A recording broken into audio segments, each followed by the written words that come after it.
अस्सलाम वालेकुम नाजरीन, सियालकोट वाक़या किस मुल्ज़िम ने इस घिनौने जुर्म में क्या किरदार अदा किया, मुकम्मल तफसीलात सामने आ गई। जी हाँ, आपको बताते चले पंजाब पुलिस ने सानिया सियालकोट में पेश आने वाले घिनौने वाक़यों में गिरफ्तार मुल्ज़िमान के किरदार को वाज़ेह कर दिया है। पुलिस ने इस हवाले से 13 मुल्ज़िमान की तस्वीर जारी कर दी है। तो जी हाँ नाजरीन, आपको बताते चले पहला मरकजी मुल्ज़िम फरहान अदरीस है, जिसने मीडिया के सामने एतराफ़ जुर्म किया और लोगों को भड़काया। दूसरा मुल्ज़िम जुनैद है, जिसकी जलती हुई नाश के साथ सेल्फी वायरल हुई है। तीसरा मरकजी मुल्ज़िम तला उर्फ बासित है, जिसने मीडिया के सामने अपने जुर्म का इतराफ़ किया।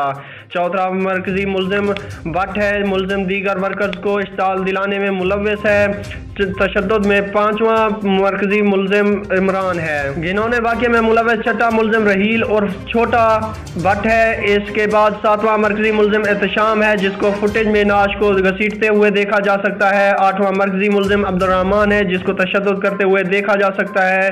नौवां मरकजी मुल्ज़िम शुएब उर्फ गूंगा है। 10वां मरकजी मुल्ज़िम तैमूर अहमद है, जिसको ईंट उठाए तशद्दुद करते देखा जा सकता है। 11वां मरकजी मुल्ज़िम नासिर है। 12वां मरकजी मुल्ज़िम शाहजेब अहमद है और 13वां मरकजी मुल्ज़िम उस्मान रशीद है।